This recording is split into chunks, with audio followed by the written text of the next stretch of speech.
Hello everyone. Welcome to PSO2 NGS Recap, the series where I recap 6 months worth of content updates from PSO2 and NGS. Though, I really can't start this episode without expressing how happy I am with how well the first video performed.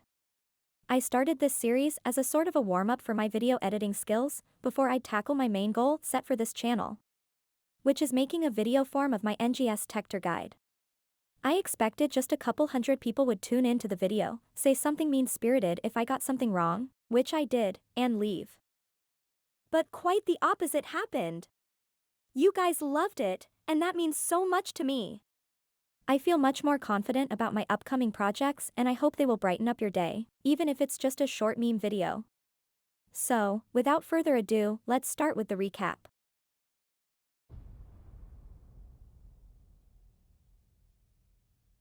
We begin on January 15th. There was no new content available for PSO2 this week, but we got the closed beta for the PS Vita version of the game. Playing PSO2 on the go or at your friend's house was a very nice novelty, but not exactly my most favorite way of playing the game. Especially once we got the episode 4 update. One of my favorite memories with the Vita version was to actually use it to chat with my alliance whenever I'd go to bed. Because of my time zone, I'd be the first to leave, and I'd always hop onto the Vita version just to keep chatting with people who are still in-game, while having my character lay in bed in my personal quarters. Eventually, I'd pass out and the Vita screen would dim while keeping my character logged in. I kind of miss doing that honestly. This was before Discord, by the way. I still remember alliances actively encouraging TeamSpeak back then. After the PS Vita CBT was over, the level cap increased from 50 to 55, and the lobby changed into a very lovely Valentine's lobby, accompanied by the chocolate whereabouts seasonal urgent quest, and the sweet honey Valentine's AC scratch ticket, which finally let us dress up as the Nora Cake sisters, who were a constant part of the seasonal UQs back in the day. 3 weeks later, on February 13th, advanced quests were introduced. Advanced quests, or AQs for short, were almost identical to free field explorations, but they would have a few changes to make them slightly more unique and more optimized for PSE farming. First of all, there were no multi-party areas, so it was a 4-man quest. This would also mean that they'd be perfect to farm clones. Something I haven't mentioned in the last video, because I wasn't aware of it, clones originally scaled 1-to-1 with the gear of the person being cloned. This meant that they were absolutely shredding undergeared players who were friends with someone actively farming abductions. It took about a month for Sega to fix this, just in time for some AQs. Additionally, AQs would drop pyroxene stones which were tradable for 10-star weapons. Enemies wouldn't spawn infinitely in AQs, so making use of PSE bursts was important to maximize your drops. This is the perfect spot to mention something I got wrong in my previous video. I previously stated that Fong Banser and Fong Banshee were added to the forest free field exploration. That wasn't the case, they were instead urgent quest bosses. They would however spawn in the forest AQ in the final area. Lilipa maps also saw a new emergency code, Gesture. A lily pan would show up and show you an emote you'd need to perform in front of a different lily pan. I usually don't cover emergency trials in this video series, but I wanted to mention this one, because it was possible to spawn a very old-looking lily pan, which was very rare. In fact, this update was so lily pan focused that we also got the Lily Pan Caravan AC scratch ticket, giving up the lily pan outfit as well as some other desert-themed outfits. 2 weeks later, the PS Vita version officially launched, alongside Chapter 9 and the ARCS Tournament side story. Though not everyone could enjoy all the new story content all at once. Chapter 9 would be exclusive to the PS Vita version while the ARCS Tournament side story would be exclusive to the PC version. Eventually, both would be available on all platforms, but back in February it was kind of a mess. Chrome Dragon would also get added to the free field exploration sectors, but would only spawn on blocks that are designated as PS Vita exclusive or PC and PS Vita shared blocks. The PlayStation mascots, Toro and Kuro, showed up exclusively on the PS Vita, and if you completed their client orders, you'd receive their partner cards and be able to summon them for a quest, even on PC. Despite the story introducing us to Kuna, we'd have to wait a bit longer for live concerts to be introduced. Which was kind of a bummer to be honest. On March 6th, the lobby would swap into a White Day-inspired design. For those of you who don't know, in Japan, Valentine's Day is the day women either make or buy chocolate, and gift it to men as a sign of love. White Day, on the other hand, is when men, who were given chocolate, are expected to return the favor by gifting white-colored sweets to their lovers. My girlfriend and I adopted that style of Valentine's and White Day last year, and it's honestly quite fun. You should give it a try too. If you weren't single. March 6th also saw the release of the Universe Star Collection AC Scratch Ticket, bringing us a few outfits from Phantasy Star Universe and Portable 2. A week later we'd receive 3 new areas for advanced quests: Underground Tunnels, Tundra, and Floating Continent. 2 weeks after that, the lobby swapped into a cherry blossom themed one. The weapon camo system was finally implemented and team rooms saw additional enhancements. The hot spring room was added, the tree could now grow bigger, and you could change the background music by unlocking music discs at the counter. To top it off, the Spring Romantica AC Scratch Ticket would give us some cherry blossom themed outfits, as well as a towel outfit. You know, for the newly added team room. And extreme raid progression. April 10th would kick off the month with the Easter themed lobby. And you know what that means. 1, 2, 3, 4.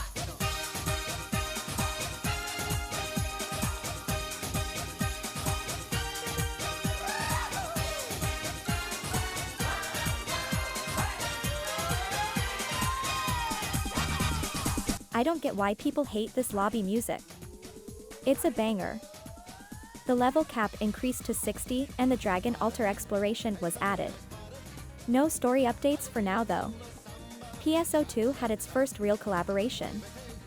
The Melody on Stage AC Scratch Ticket would allow us to dress up as the famous Vocaloid.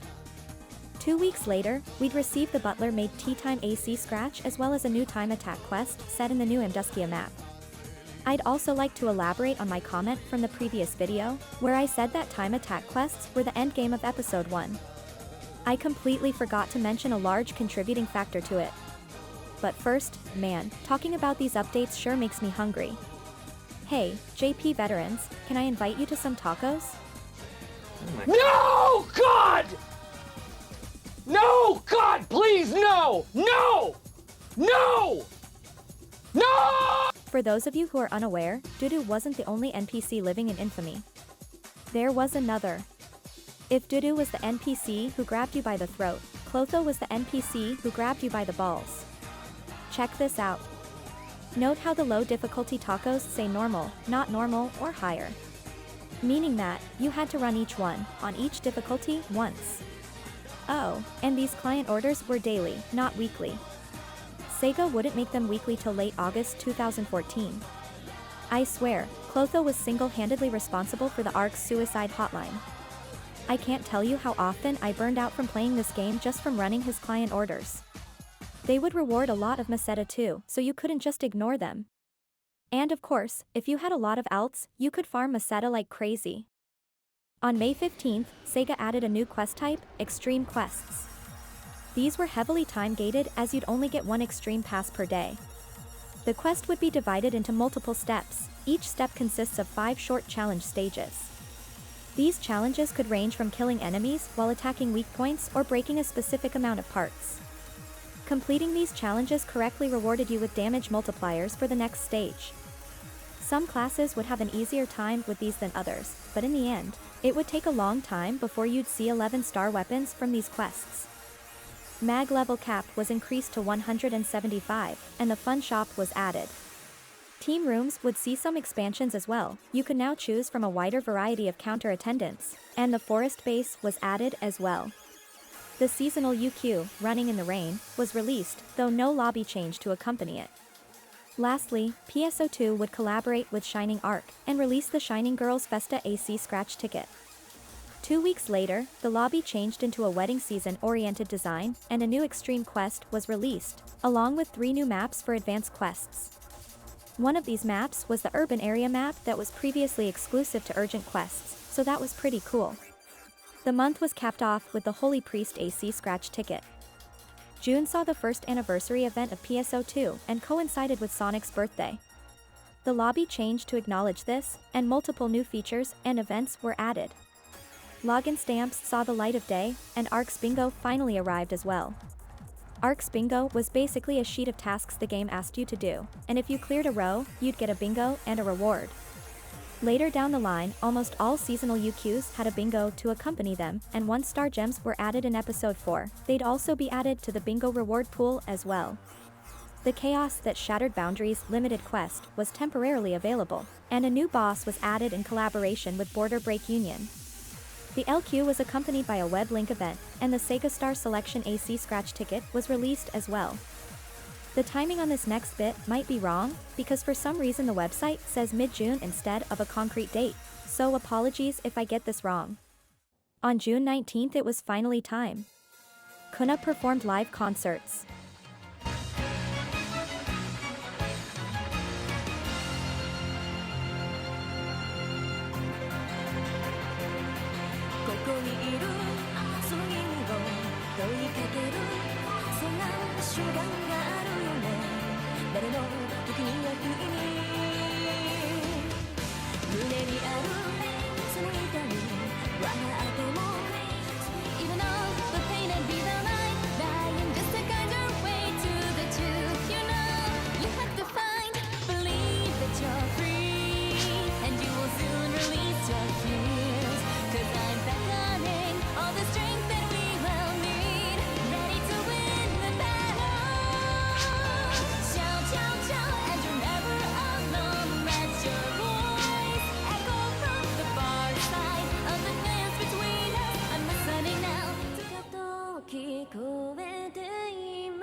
One of my favorite memories is watching the concert, and people would just keep spamming the symbol art of this fat otaku man with the glow stick.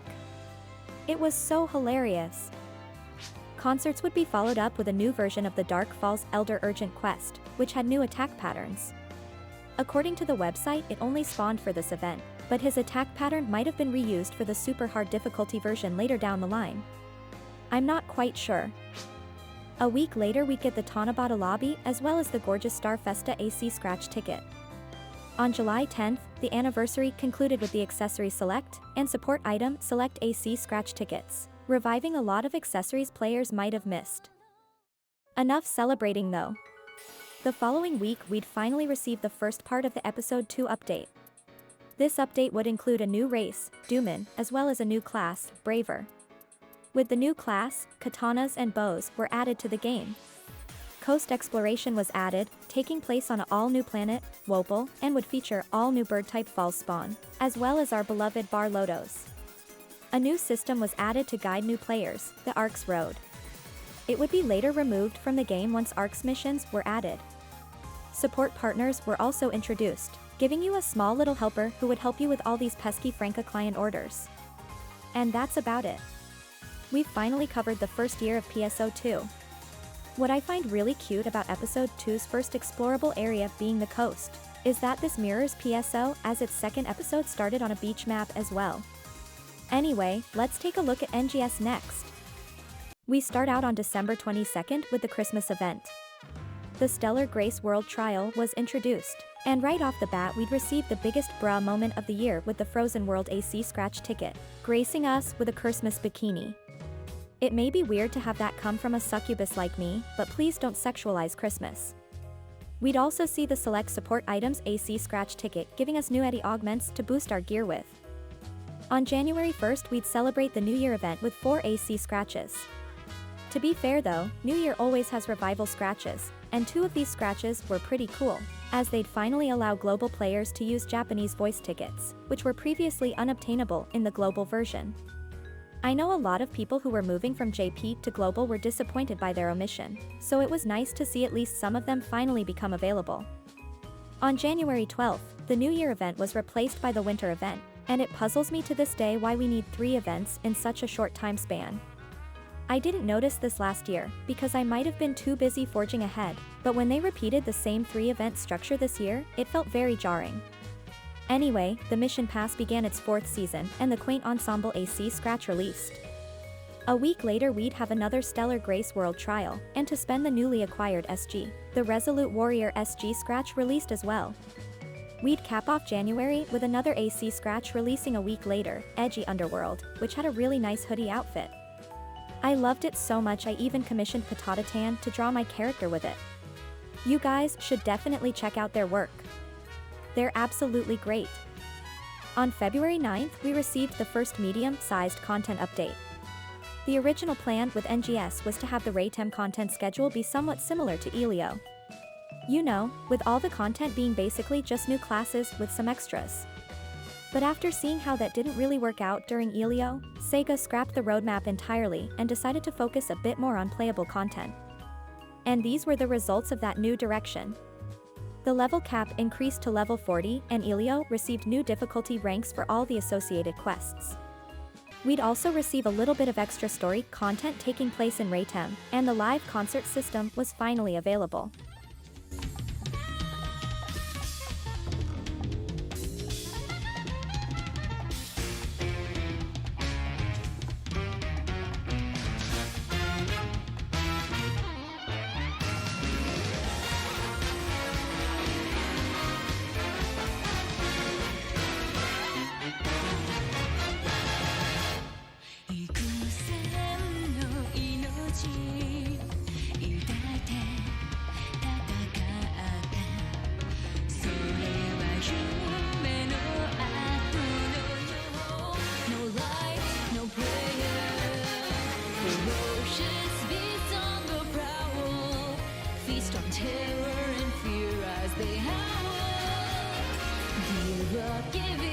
Your time is nigh, comes the growl. Stand with me, fight your destiny. For the world that you love lies shattered in pieces. Light your spirit, keep up the fight as I hold your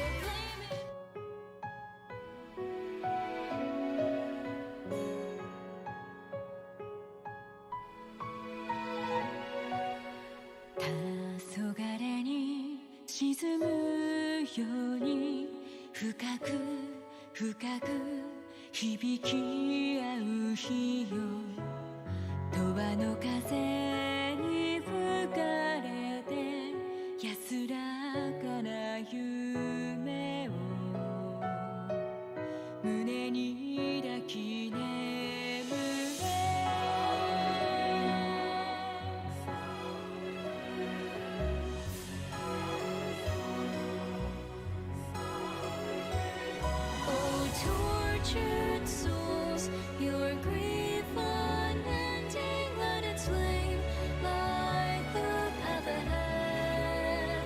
Though you've nothing left, nothing to protect, though you walk on to your end. Oh, noble souls, your sacrifice. I'm very glad to report that the goofiness of symbol arts during concerts has remained the same.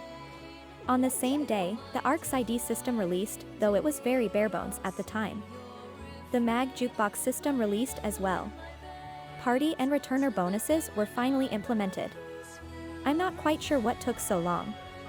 A lot of players were confused during NGS's launch as to why nobody wanted to party up, not realizing the party bonus system from PSO2 was missing. Mission Pass Season 5 began, and the Valentine's-themed Sugary Sweets AC Scratch dropped with very sweet outfits indeed. A week later, the Dark Falls Urgent Quest released. And you know what?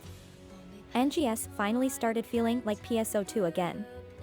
At least for me it did. We had concerts again and an Urgent Quest with really great music and gameplay. Maybe I'm just coping, but it was the first time I was glad I haven't just dropped the game like so many people did. The Diva of the Desert SG scratch ticket released, giving us Nateri's concert attire. 1 week after that, cast players would finally see a little bit of a redemption with the new Smart Military AC scratch ticket, giving us some really good cast parts which were highly in demand. I know it took a while for NGS to start getting really good cast parts, but, man, once they did, they really made me envious with how good they are. On March 2nd, we'd see another 3 Revival AC scratch tickets, and you might wonder what the occasion is. After all, it's neither Anniversary, Golden Week, or New Year. Well, to answer that question, the reason was 1 week later, the spring event would kick off, and we'd actually be treated to a seasonal urgent quest for the first time in NGS history. The UQ would drop special scratch tickets for the new temporary spring special scratch. You could also get triggers for said urgent quest, though the system didn't really work out. NGS has no urgent quest schedule, so it really isn't suited well for temporary urgent quests.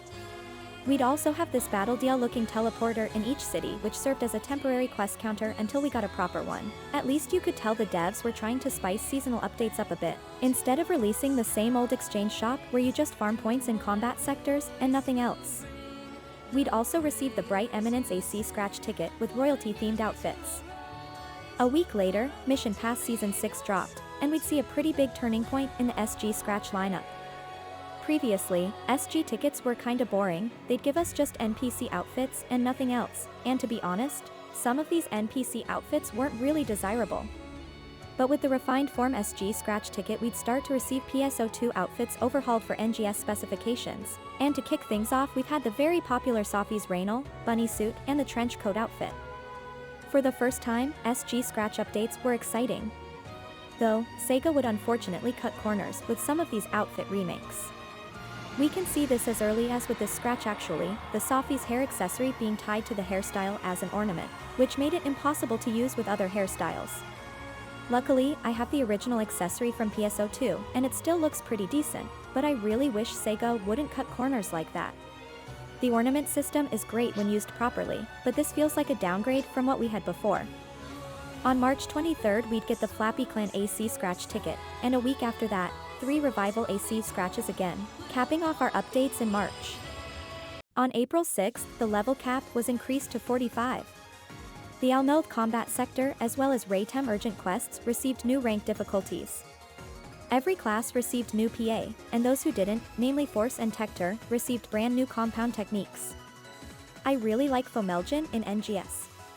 That big fuck-off sword never gets old. We'd also receive a lot of great new features. Streamers could finally stop being harassed for playing the game with the new streamer mode.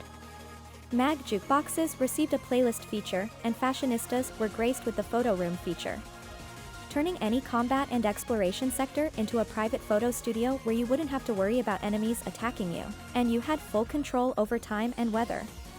To top this update off we'd get the Casual Comfort AC scratch ticket.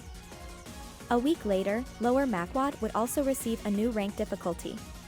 Mission Pass Season 7 began, and the refined Form 2 SG ticket released as well, giving us outfits from PSO2 Episode 4. We'd cap off the April update with a brand new quest type, the Geometric Labyrinth, also referred to as Trinitas. This game mode would be split into 6 floors. The first 5 floors would be slightly randomized, and if you completed their side missions, you'd get stronger for the subsequent floors. The final floor had a new boss enemy, the Kusabujin. The quest offers various difficulty modifiers to make it more challenging. And with the Koklosiat weapon series you were able to reduce the damage taken in that quest greatly. The rewards feature accessories based after Nexilio, which only dropped if you cleared A rank, and a new dash motion, which only dropped if you cleared S rank. Additionally, if you accumulated 200 million points in total, you'd receive a new sick mag form.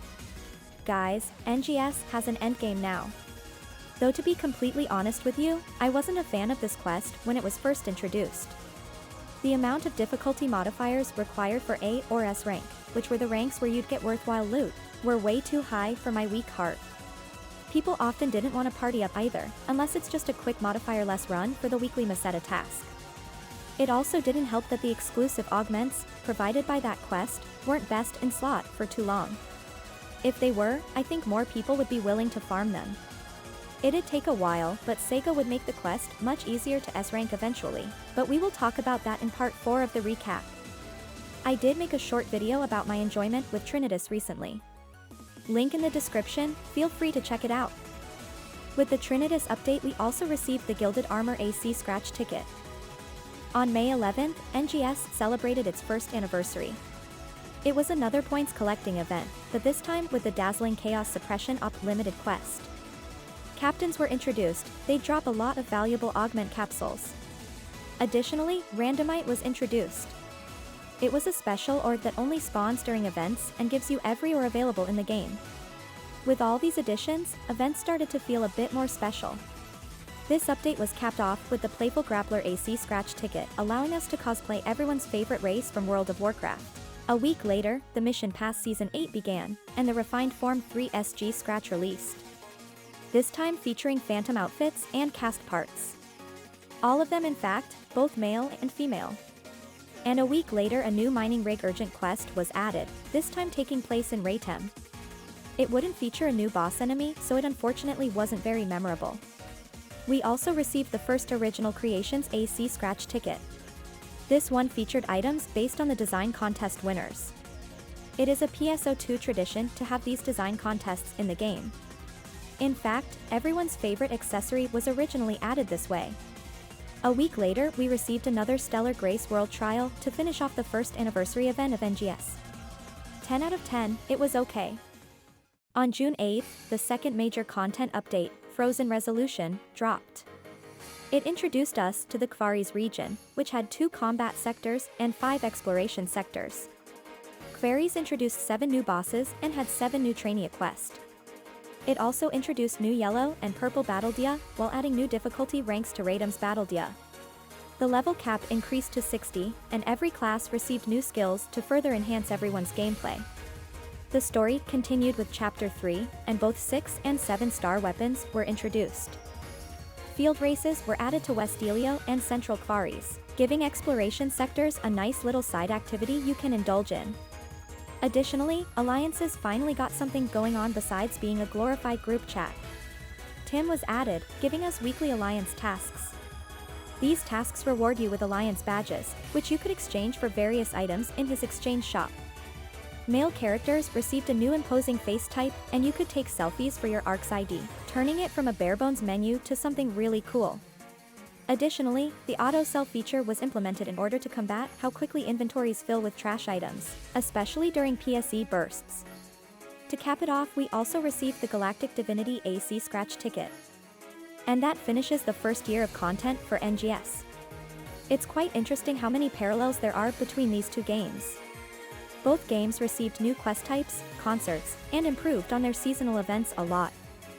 I will not make a comparison chart this time around though. I already proved my point in the last video, that NGS really wasn't that bad in terms of playable content. It just wasn't drip-fed like PSO2 was. Both games tackle their content in different ways. PSO2 focuses more on instance content, trying to emphasize time attack and advanced quests as well as giving short daily challenges with extreme quests. NGS focuses more on exploration and combat sectors with very few instanced quests. None of which are time-gated. I think a lot of players struggle to appreciate what NGS has, and focus too much on what it doesn't have. But, you know, that's just my opinion. The original NGS roadmap for 2022 was thrown out the window, and honestly, I'm really glad it was.